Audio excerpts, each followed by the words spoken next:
We are looking at how to pronounce these words. Two pronunciations are used in English and are correct. In British English in the UK, it's pronounced as patent.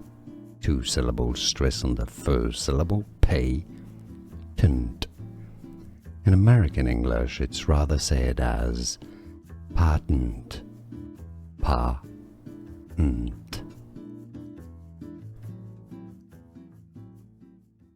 We are looking at how to pronounce these words. Two pronunciations are used in English and are correct. In British English in the UK, it's pronounced as patent. Two syllables, stress on the first syllable, patent. In American English, it's rather said as patent, patent.